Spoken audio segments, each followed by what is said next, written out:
뭐든 상담소.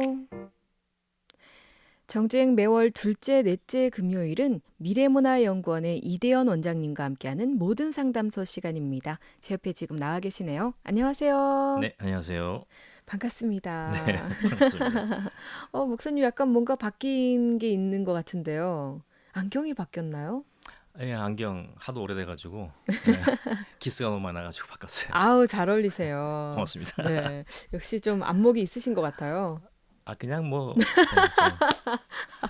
좀 많이 쑥스러워하시는데. 예, 네.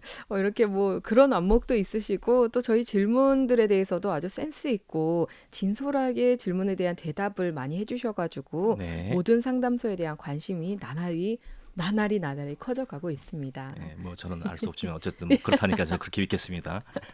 네.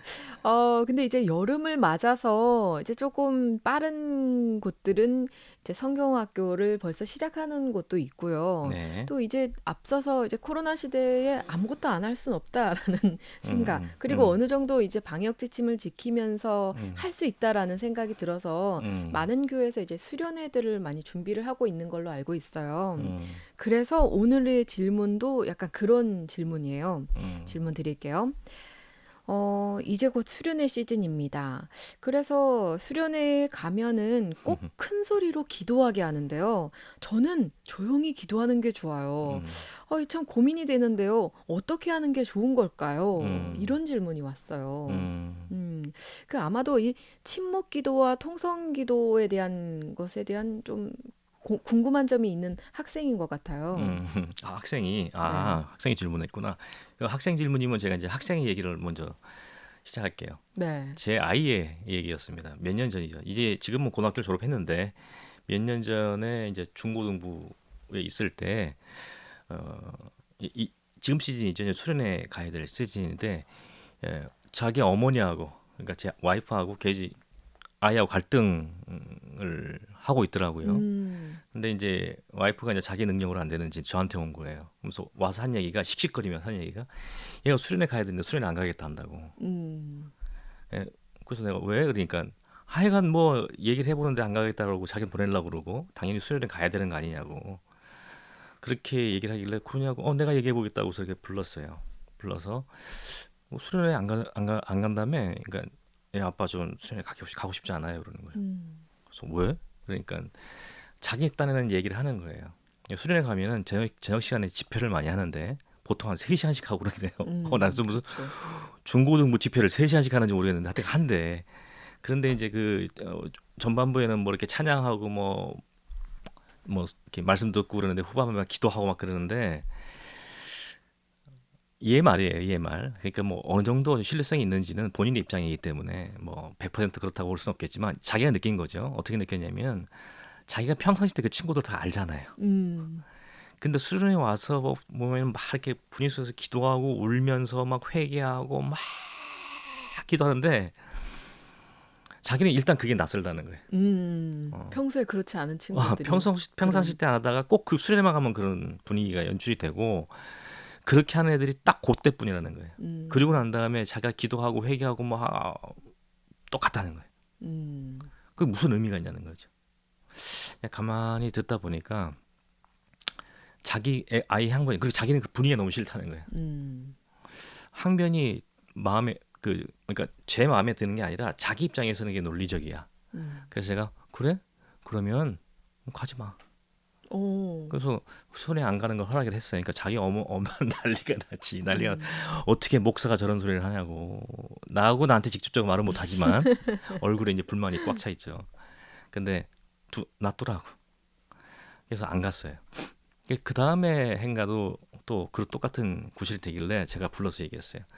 작년에는 아빠가 네 얘기를 듣고서는 허락했지 않느냐. 근데 올해는 아빠가 네 얘기에 타당성이 없어서가 아니라 모든 것이 네가 원하는 것만 충족시키는 생활은 있을 수 없다. 음, 신앙생활이든 일상생활 삶에서든. 그리고 신앙에 있어서도 다른 것들에 대한 경험과 폭을 넓힐 필요가 있다고 생각한다. 음, 그래서 경험적인 차원에서 아빠는 이번에는 갔으면 좋겠다. 이게 가만히 있고 있다가 갔어요. 음, 그럼 그 이후로도 수련회를 빠진 적은 없어요. 음, 그러니까 이게 아마도 이 친구가 느끼는 동일한 갈등을 저희 아이도 했던 것이 아닌가라는 음. 생각이 들어요. 근데 이 여기 질문에서는 그게 드러나지는 않고 있는데 저희 아이 입장에서 얘기해 본다면은 그렇게 불일듯이 기도를 하고 했던 친구들이 갔다 와서 가기 전이나 갔다 와서 아무런 변화가 없다는 거예요. 음. 일상생활 자기 만나서 뭐 대화를 나누거나 아니면 뭐 같이 뭐 놀거나 했을 때에 그 아이들의 태도나 분위기나 대화의 방향이라든지 삶에 대한 어떤 나눔에 있어서 그 내용이 전혀 변한 게 없는데 음. 도대체 가서 몇 시간씩 며칠 2박 3일 3박 4일씩 그렇게 밤마다 그렇게 한들 그게 무슨 의미가 있느냐는 거예요. 음. 맞아요. 맞는 것 같아요. 자, 이제 첫 번째 질문을 다시 돌아가면요. 통성기도하고 그다음에 이 그 침묵기도. 침묵기도 얘기잖아요. 네. 저는 그 기도가 뭘까라는 것에 대한 질문을 먼저 시작했으면 좋겠어요. 기도가 뭘까요? 우리가 왜 기도를 하는 것일까요? 음. 목사님이 평상시 때 우리 아이들을 가르칠 때 아기들 가르치시잖아요. 네. 기도는 뭐라고 말씀을 주로 해주시나요? 하나님께 말씀드리는 거다. 음흠, 이렇게 보통 음. 설명하는 그렇죠. 편이죠. 하나님께 자기의 생각을 말씀드리는 것, 자기의 예컨대 뭐 어려움이 될 수도 있고, 음. 자기의 기쁨이 될 수도 있고, 뭐 그러니까 기도도 찬양이 될 수도 있는 것이고, 그렇죠. 근데 그것만 얘기하면 절반만 얘기한 거라고 봐요. 왜냐하면 기도는 내 마음에 있는 내용과 하고 싶은 얘기를 하나님께 토설하는 것도 기도이지만 동시에 기도를 통해서 하나님의 음성을 듣는 것. 음. 그러니까 하나님의 우리가 음성이라고 얘기한다면은 자꾸만 소리를 듣고서 무슨 구체적인 지시사항을 듣는 거라고 생각하는 경향이 많은데 그런 것이 아니라 하나님의 나를 향하신 혹은 기도하는 사람을 향하신 하나님의 의도와 의지를 깨닫는 거예요. 음. 그래서 그 하나님의 음성을 듣는다는 얘기는 저는 그런 식으로 이제 얘기를 하는데, 그러니까 내 생각을 토설하고 하나님의 생각을 듣는 거예요. 그게 음. 기도라는 얘기죠. 그러니까 기도는 어떻게 보면 하나님과의 대화예요, 대화. 그죠? 그쵸. 근데 지금 이 질문의 내용을 살펴보면은 기도의 본질적인 내용에 대한 질문이 아니라 기도의 형식에 대한 질문이에요. 음. 기도를 어떤 사람들은 자기의 개인적인 성향에 따라서 어떤 사람들은 대화할 때 논쟁적으로 대화하는 사람이 있죠. 그쵸. 기본적으로 자기 주장을 하기 시작하면은 톤이 올라가요. 제가 약간 그런 편인데 음. 그 대화를 나누면서 심각한 어떤 아주 뭐랄까요, 중요한 이슈에 대해서 얘기를 나눌 때는 저도 모르게 톤이 올라가요. 음. 그 화가 나서 올라가는 게 아니라 그냥 올라가는 거예요. 근데 어떤 사람은 굉장히 차분하게 얘기하고 어떤 사람들은 자기 주장을 강하게 하는 사람이 있는가 하면 어떤 사람들은 얘기를 잘 듣는 사람이 있어요. 음. 그냥 대화의 형식이죠. 음. 그거는 뭐냐면 그 사람이 어떤 기질을 갖고 있느냐에 따라서 어떤 사람은 논쟁적이고 어떤 사람도 주도적이고 어떤 사람은 수동적이기도 하고 때로는 잘 듣는 사람이기도 하고 이런 것들이 주로 좀 나뉘어질 거예요. 음. 그러니까 기질에 따라서 그러니까 뭐 대화 형식이 달라질 수 있다. 그다음에 또 대화 형식이 달라질 수 있는 것은 영향을 미치는 것은 그 대화가 발생하는 상황이죠. 상황. 음. 그 상황이 어떤 상황이냐. 예컨대 뭐 기도를 대화로 했을 때 기도하는 사람이 처해 있는 현실이 굉장히 복잡하고 어렵고 괴롭고 힘든 상황이었느냐. 그렇지 않으면 그냥 일상적인 상황이냐. 음. 아니면 막 너무 행복한 상황이냐. 이런 상황에 따라서 기도의 내용과 톤들이 달라지겠죠. 그죠? 그러니까 기도의 형식이라는 것은 사실은 지금 아까 질문이 형식에 집중돼 있다는 말씀을 드렸는데 기도의 형식이라는 것은 사실은 본인이 갖고 있는 기질, 그다음에 어, 기도가 발생하는 현장과 상황에 따라서 달라질 수 있어요. 음. 그러므로 기도의 어떤 형식이 어떤 형식을 취하느냐가 사실은 기도의 본질은 아니라는 거죠. 아까 기도의 음. 본질이 뭐라고 그랬죠? 대화라고 그랬잖아요. 하나님과의 음. 대화. 그래서 내가 지금 하나님과 이 기도를 통해서 나눈 대화가 얼마만큼 진솔하냐 거기에 맞춰지는 것이 굉장히 일단 중요하다는 말씀을 제가 음. 먼저 드리고 싶어요. 네. 어, 대화의 목적이라는 게 너무 사실은 뻔하잖아요. 정말로 그것이 대화라는 게 영어로 하면 다이얼로그잖아요. 음. 다이얼로그 혹은 뭐 커뮤니케이션 이렇게 얘기할 수 있고 얘기할 수 있는데 앞에 그 붙어 있는 DI라는 다이아의 앞에 오고 그다음 커뮤니티 COM 이게 혼자 한다는 뜻이 아니거든요. 음. 함께 둘 혹은 함께 한다는 뜻이에요. 그러니까 대화의 핵심은 뭐냐면 내가 일방적으로 자기 주장만 하거나 하는 것이 아니라 상대방의 얘기를 잘 경청하는 것도 포함되는 거란 말이죠. 음. 근데 우리가 생각하는 기도에 지금 아까 수련회 가서 통성기도 하면은 주로 보면 뭐죠? 혼자 떠들어요, 혼자. 음. 근데 나는 정말 이해할 수 없는 것이 뭐냐면 저도 통성기도를 할 때가 있어요. 없는 건 아닌데 어 통성기도를 하고 나면 이게 뭐냐면 혼자 자기 막 속에 있는 걸 다 끄집어내서 팡 하고 난 다음에 뭔가 시원해. 그러고 음. 나면 그러면 은혜 받았다고 그래요. 그 은혜의 본질이 뭐지? 음. 라는 생각이 들어요. 어떤 콘서트장에 가가지고 자기가 좋아하는 가수 나왔어요. 우리 딸이 그 BTS를 아주 사랑하는 아미인데 그냥 걔네들이 무슨 새로 노래만 이렇게 발표하면은 그 시간을 기다려 막 미리 예고돼 있으니까. 그리고 지난번에는 뭐냐면 자기 용돈을 들여가지고 아빠가 안 주니까 자기 용돈을 들여가지고 온라인 콘서트에 들어갔어요. 오. 그래가지고 막 이 얼굴에 행복이 쩔어 있어 그냥. 나는 참, 야 자기 엄마도 나도 그런 적이 한 번도 없는데 우리 딸이 그러고 있으니까 좀 신기하기도 하고. 근데 뭐야? 그냥 그러고 난데 혼자서 이제 뭐 자기 방에 들어가가지고 깨깨깨 음. 그러잖아요. 그리고 나오고 나면 뭐 행복이 쩔어 있는 거예요. 막 음. 행복이 쩔어 있는 거예요. 뭐가 다르죠? 카타르시스를 해소했다는 측면에서 뭐가 다르냐는 말이죠. 음. 그러니까 정말로 내가 이 기도의 올바른 조건은 뭐냐면 사실은 우리가 갖고 있는 생각과 우리가 알고 있는 그다음에 나의 마음과 심정을 토설하고 하나님께 그 진솔하게 나아가는 건 굉장히 중요해요. 중요한데 정말로 기도의 본질이 무엇이냐를 우리가 이해하려고 한다면 기독교 신앙의 본질이 무엇이냐고 연결돼 있어야 되거든요. 기도가 신앙의 행위라면 기독교 신앙이 갖고 있는 신앙의 본질과 연결돼 있어야 되죠. 그러니까 기독교 신앙의 본질과 기도의 본질이 어긋나 있다면 이거는 기도가 무슨 문제가 있거나 아니면 기독교 신앙에 문제가 있거나 둘 중에 하나겠죠. 음. 근데 기독교 신앙의 본질에 문제가 없는 것이라면 거기에 맞춰져 있지 않는 거기에 같이 이렇게 뭐랄까요 같은 이해선상에 놓여 있지 않은 기도라면 그 기도에 문제가 있는 거라고 좀 봐요. 음. 참 기독교 신앙의 본질이 뭘까요? 제가 사실 이 시간 통해 가지고 여러 번 반복했던 얘기거든요. 기독교 신앙의 본질은요. 그러니까 기본적으로 타락이라는 것이 하나님의 주권을 거부하고 내가 나의 주권을 행사하는 혹은 내가 하나님처럼 되고자 하는 욕망의 발로가 타락이라 한다면 구원이라고 한다면 뭐냐? 구속과 구원이라는 것은 그것을 원위치에 돌려놓는 거예요. 음. 그러니까 내가 중심이고 내가 주인 됐던 자리를 하나님이 주인 되시고 하나님의 주권을 인정하는 자리로 다시 돌려놓는 작업이에요.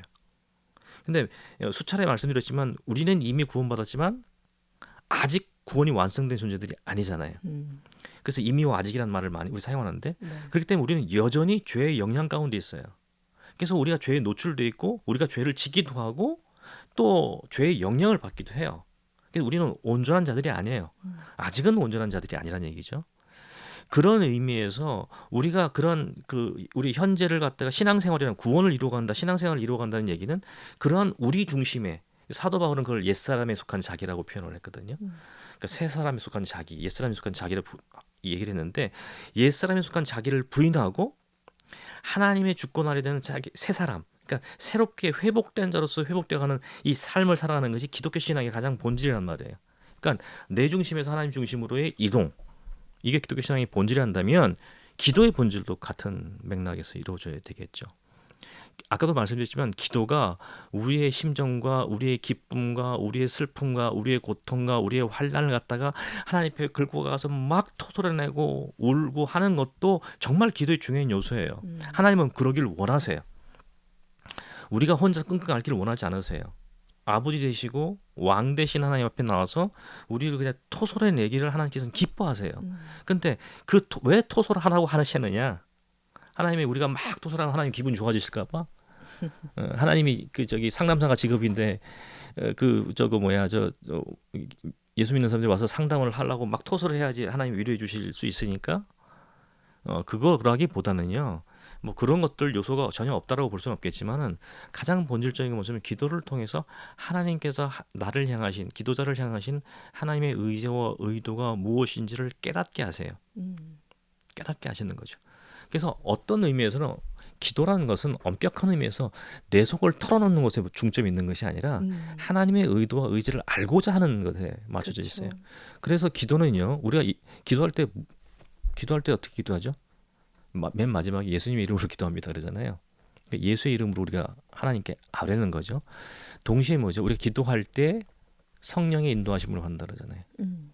근데 막 기도하는 사람들 중에서 과연 몇 퍼센트가 성령의 인도하심 속에서 기도를 하고 있을까요? 음. 그러니까 성령의 인도하심, 성령께서 하시는 가장 중요한 기능은 뭐냐면 예수 그리스도께서 우리에게 가르친 바를 우리로 알게 하시고 기억나게 하시고 깨닫게 하시는 거거든요. 거기 뭐가 맞으죠? 하나님의 뜻이에요. 하나님의 구원의 의도와 의지를 우리가 깨닫게 하시는 게 성령 사역의 가장 핵심이란 말이에요. 음. 그러면 성령의 인도하심 받아 기도한다는 건 뭐죠? 아까 기독교 신앙의 본질하고 계속 연결돼 있잖아요. 음. 그러므로 제가 아까 거듭 말씀드리지만 통성 기도를 제가 비판하는 거 아니에요. 저도 한다고 그랬잖아요. 그러나 우리가 되게 신중하고 조심하게 접근해야 될 것은 뭐냐면 그 기도를 통해서 정말 내가 하나님의 음성을 듣고자 하느냐는 거예요. 음. 네? 우리 수련회 가서 우리 중고등학생들을 가르칠 때에 기도를 인도할 때 그 아이들에게 그 통성 기도 같은 뭐 침묵 기도 같은 기도의 형식은 그렇게 중요한 게 아니라고 봐요. 음. 어쨌든 기도를 통해서 성령의 인도를 받게 하는데 초점 맞춰져 있고 그 아이들을 향하신 하나님의 의지와 의도를 깨닫게 하는데 그 기도에 인도하는 자가 초점 맞추고 있느냐. 음. 안타까운 건 뭐냐면 어, 너무나도 기도의 형식이 많이 초점을 맞추고 있다는 거예요. 음. 수련회 가가지고 애들이 울고불고 막 하고서 엉엉 울면서 기도하고 하나님 하면서 내가 잘못되면 이러면 뭐 선생님들이 너무 기분이 좋아. 오늘 집회 성령 역사하셔가지고 애들이 은혜를 받는데 막 음. 그러는 거예요. 저는 그게 슬퍼요. 음. 과연 그게 기도일까? 우리가 정말로 아이들에게 기도를 제대로 가르치고 있나? 음. 네? 근데 어느 날 이런 거지. 막 집회를 하고 나는데 애들이 막 별로 이렇게 음성도 않고 기도도 큰 소리 안 하고 오늘 막 왜 이러지? 왜 이러지 분위기가? 그럼 뒤에 선생님들 무릎 꿇고 앉아가 다 하나님이 막 통성기. 저게 기독교 신앙의 본질일까? 음. 그런 생각을 좀 해볼 때가 있어요. 네. 그리고 심지어는 기도의 본질에 초점 맞춰 있는 게 내용에 초점 맞춰 있는 게 기도의 가장 기본적인 요건이 뭐냐에 초점 맞춘 게 아니라 기도의 형식에 맞춰져 있는 음. 영성과 신앙에 대한 그 평가를 음. 하는 것에 대해서 우리가 한번 돌아볼 필요가 있지 않을까 이런 생각을 그러게요. 합니다. 네. 이 통성 기도를 하고 나서 이제 음, 목사님 말씀처럼 음, 그냥 단지 토설하는 것에 그치는 것이 아니고 사실 우리가 이렇게 토설하고 나면은 우리의 마음이 열리잖아요. 음. 그 열린 마음 가운데서 더 깊은 하나님의 대화가 사실 그때부터 이어질 수 있기 그렇죠. 때문에 맞아요. 예, 그렇게 음, 지혜로운 마음으로 기도를 해야 될 것 음, 같다. 음, 목사님 말씀 들으니까 더 음, 많이 음, 공감이 됩니다. 음, 저도 개인적으로 이제 음, 아이들하고 같이 성경학교를 진행하면서 어떤 때는 아이들이 정말 열심히 막 울면서 기도하지만 음, 때로는 이제 기도하는 아이들을 지켜보면은 잠잠히 기도하는 친구들이 있어요. 음, 제가 이제 성경학교를 집회를 마치고 나서 하나이 하나이한테 물어봐요. 오늘 기도를 어떻게 했니? 하나님 만났니? 예수님 음, 만났니? 어땠어? 물어보면은 의외로 음, 조용히 기도하고 있던 친구들이 저 음, 오늘 예수님 만났어요. 음, 이렇게 말하는 친구들이 음, 정말 음, 많더라고요. 음. 그래서 우리가 목사님 말씀처럼 보이는 대로 통성 기도에만 너무 이 기도의 형식에만 너무 집중할 필요는 없다라는 음, 음, 생각이 음. 듭니다. 네. 그래서 그 수련회 가면 이렇게 뭐 집회라고 우리 얘기하잖아요. 네. 집회라고 얘기하는데 집회의 특성이 갖는 게 굉장히 시끌벅적지근한 것에 맞춰져 있는 경향이 되게 음. 많아요. 근데 어, 꼭 그렇지만은 않았으면 좋겠다. 음. 오히려 저는 우리 아이들을 키우면서 지금 우리 막내가 이제 초등학교 5학년이거든요. 늦둥이 막내가 초등학교 5학년인데 어, 그러니까 자기 위에 언니가 5살 차이예요. 5살 음. 차이 언니가 있는데 얘는 이제 고등학교 1학년 나이잖아요. 얘는 이미 초등학교 4학년 때부터 나는 그 걔를 어른 취급했어요. 음. 그러니까 아이 취급한 게 아니라 어른 취급한 게 왜냐면 저 나름대로 교육관 때문에 그런 건데 우리 한국의 부모들은 너무 애들을 애 취급해요. 음. 그래가지고 이렇게 양육하다 보니까 나이가 먹고 고등학생이고 등치가 커지고 뭐 심지어 대학생 되고 심지어는 뭐 졸업을 하고 직장 생활하는 애들도 어머니 부모의 어떤 뭐랄까요 그 그늘에서 벗어나지 못하고 어른 아이로 머물러 있는 경우가 되게 많아요.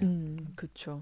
저는 어렸을 때부터 아이들을 독립된 주체로 키우려고 노력을 많이 했어요. 음. 자기 인생에 대한 자기 판단을 내려야 되고, 그러니까 자기 인생에 자기 판단을 내려야 한다는 것은 뭘 의미하냐면은 스스로가 생각하고 판단을 낼 수 있는 능력을 길러주는 거죠. 음. 그 부모는 그래야 된다고 저는 생각을 했기 음. 때문에 그래 왔는데, 이 막내는 워낙 늦둥이다 보니까 제가 그걸 살짝 망신한 거예요. 그러니까 음. 초등학교 4학년 지났는데도 애기 취급하고 있었던 거예요. 음.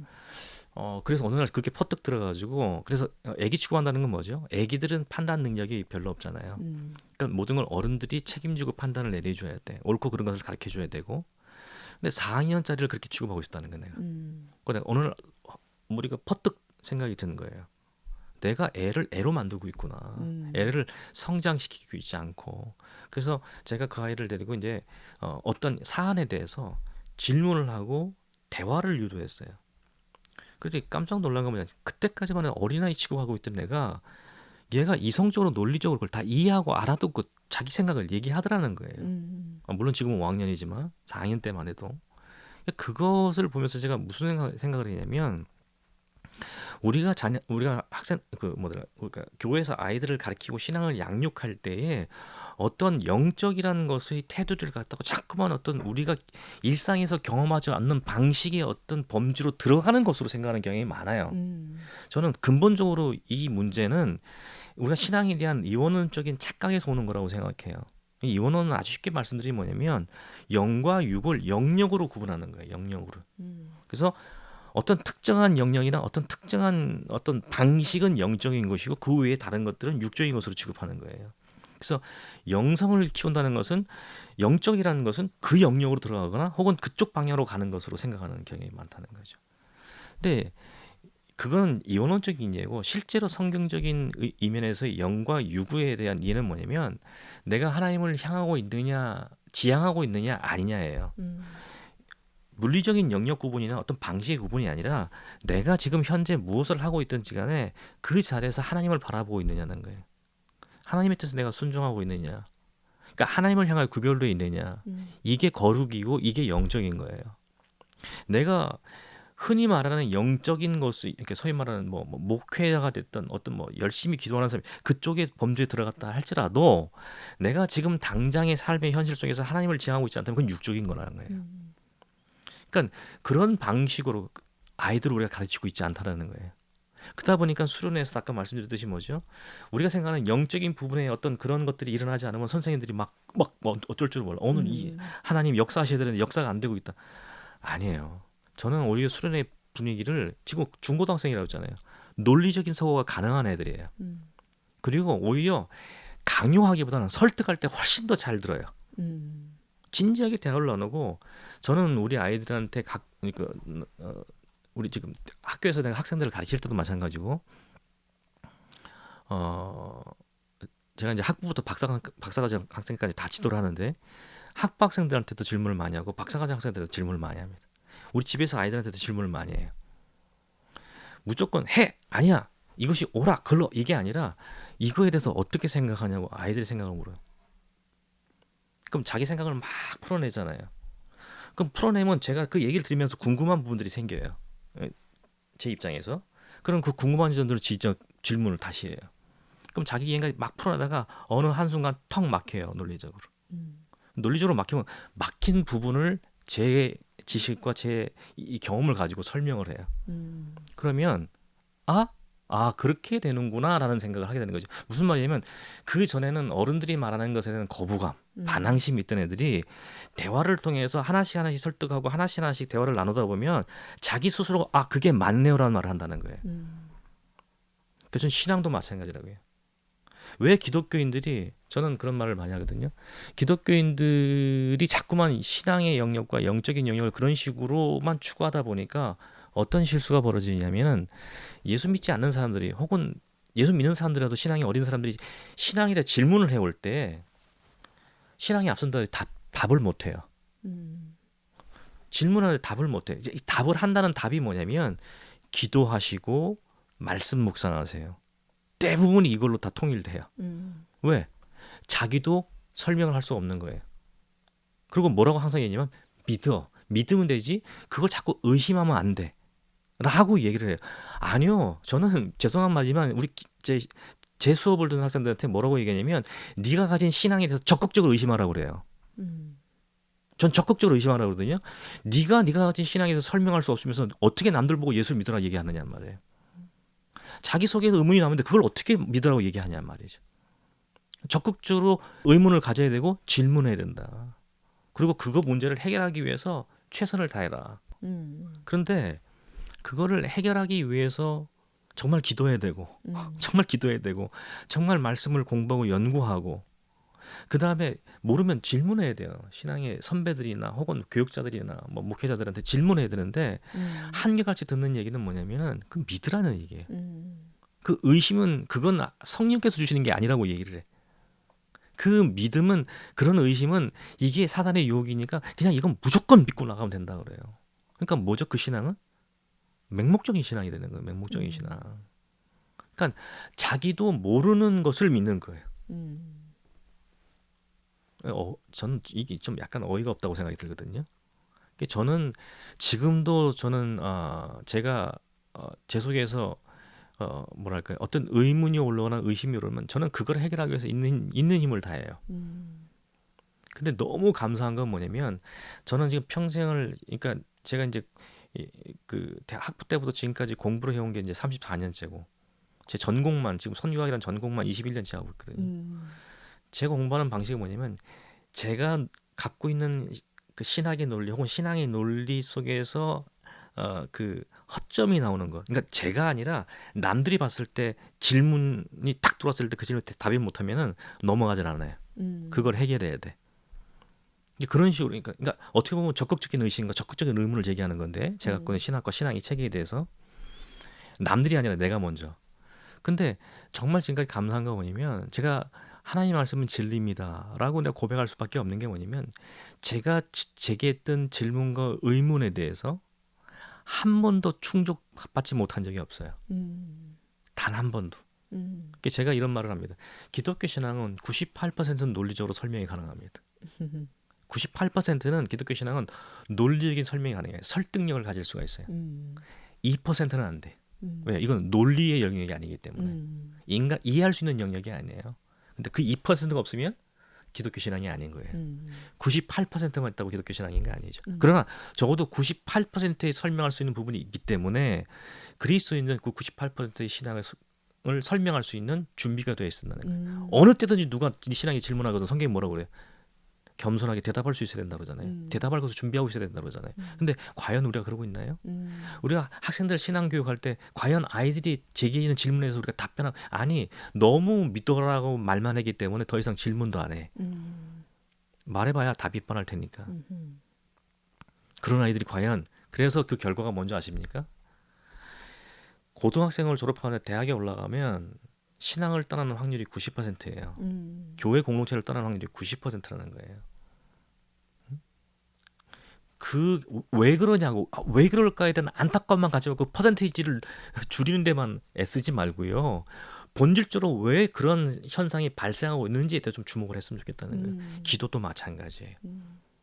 자꾸만 우리가 기도의 형식을 아까 이원론식으로 영적인 것을 그런 초점을 맞추다 보니 그런 우당탕 퉁탕 요란 벅적지근한 일이 발생하지 않으면 올 수련회는 한마디로 망쳤다 이런 인식들이 돌다 보니 그 수련회가 건강하지가 않은 거예요. 응? 그러니까 아이들에게 저도 옛날에 많이 그랬어요. 예를 들어서 아침에 이렇게 해서 뭐 성경 말씀을 갖다가 이렇게 몇 구절 읽지 않으면 밥을 안 줘. 뭐 이런 것도 저도 해봤고 다 해봤어요. 만약에 저한테 지금 그렇게 하라면 안 해요. 오히려 애들하고 정말 아이들이 갖고 있는 신앙에 대한 질문과 의문이 뭔지를 선생님들이 아셔야 돼요. 그리고 그 문제를 해결하기 위해서 신앙의 선배들이잖아요. 있는 힘을 다해야 돼요. 교육자들은 말할 것도 없어요. 그런데 이 질문의 통로가 막혀 있다? 그럼 얘들의 신앙을 내가 성장시키는 걸 막고 있다고 생각하면 통성기도한 걸 만족하지 말라는 거예요. 난리 부르스 친 것 같고 그걸 만족하지 말라는 거예요. 정말로 신앙은 그러니까 하나님께서 우리를 어떻게 창조했죠? 총체적인 인간을 만드셨잖아요. 지정의를 갖고 있는. 근데 우리는 거기서 뭐만 강조하냐면 맨날 정만 강조해. 감성만 강조해요. 감정만. 음, 지식과 의지가 있잖아요. 이 두 개는 포기한 상태로 애들을 자꾸만 세상으로 음, 내몰아요. 음, 그러니 밖에 나가서 애들이 진짜 예수 믿지 않는 애들이 너 교회 왜 가냐? 그 애들이 할 말이 없어. 음, 무슨 할 말이 있겠어요? 아 그냥 가 뭐. 아 감 좋아. 뭐가 좋아? 아 그냥 좋아 그냥.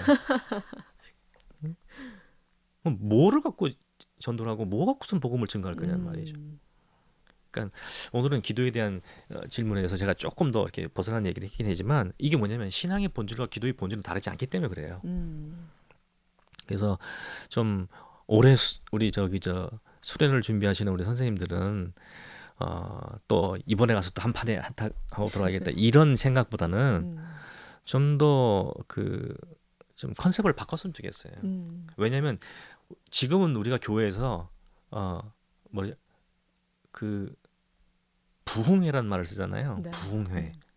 그 부흥회에 가는 이미지가 뭐냐면 주야 주여 삼창이에요. 음, 이 분위기가 강하잖아요. 음, 근데 부흥회라는 말이 원래는 평양 대부흥 운동이라는 걸로 뭐 이렇게 생겨나고 뭐 이렇게 얘기했지만 그 전에는 그러니까 우리도 제가 어렸을 때만 해도 이런 말들이 단어들이 남아 있었어요. 뭐냐면 사경회, 네, 말씀 사자고 은혜 은자가 됐든 아니면 그 생각 사자가 됐든 말씀을 깊이 묵상하는 거. 그 말씀을 배우고 말씀을 깨닫는 데 초점이 맞춰져 있었어요. 음, 그러니까 하나님의 뜻이 무엇인지를 깨닫고 아는 데 맞춰져 있었어요. 음, 근데 지금은 뭐냐면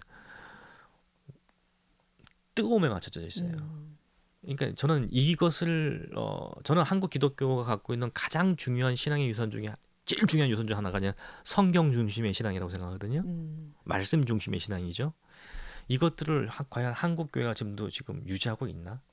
라는 점을 생각해 봤을 때 좀 더 깊이 있는 좀 통찰이 필요하지 않을까. 음, 우리가 그냥 성경책 갖다 이렇게 베고 자면 잠 잘 와.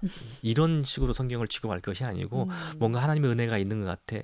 뭐 이렇게 불면증이 나 이런 식의 어떤 방식이 아니라 정말 그 말씀이 담고 있는 그 책이 담고 있는 본질적인 하나님의 은혜가 뭔지 하나님의 나를 향하신 뜻이 뭔지 우리를 향하신 뜻이 뭔지를 좀 더 깊이 좀 공부하고 깨닫고 하는 그런 식의 그 차원의 신앙이 우리가 받은 유산으로 되돌아감이 복귀함이 필요하지 않을까 이런 생각합니다.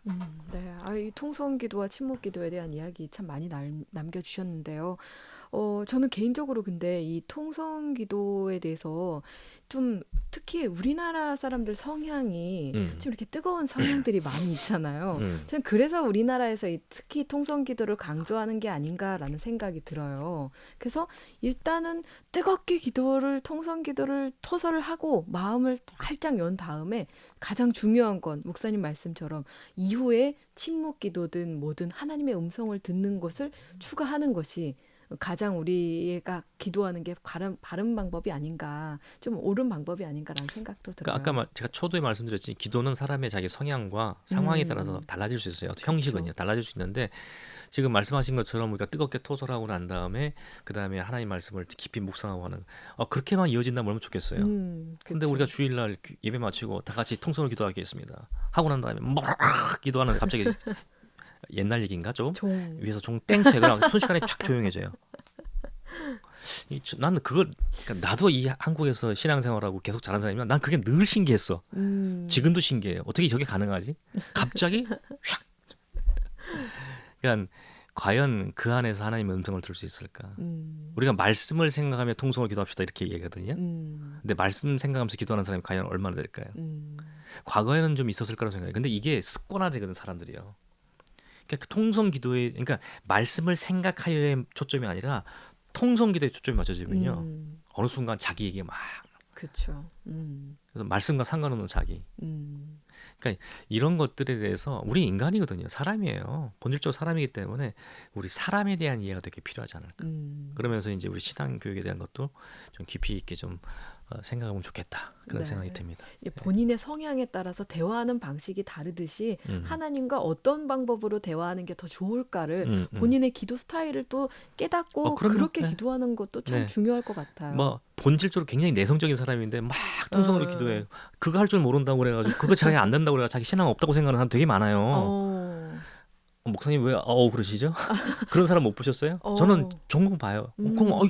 그렇게 생각하지 말라고 제가 그러는데 그건 뭐냐면 그렇게 교회 안에서의 신앙 분위기가 되어왔기 때문에 왜 그렇게 막 뜨겁게 기도하면 막 저 사람은 영적으로 되게 막 깊이 있는 것 같아라는 우리가 인식을 갖고 있는 성향이기 때문에 그거는 우리의 선호도예요. 그쵸.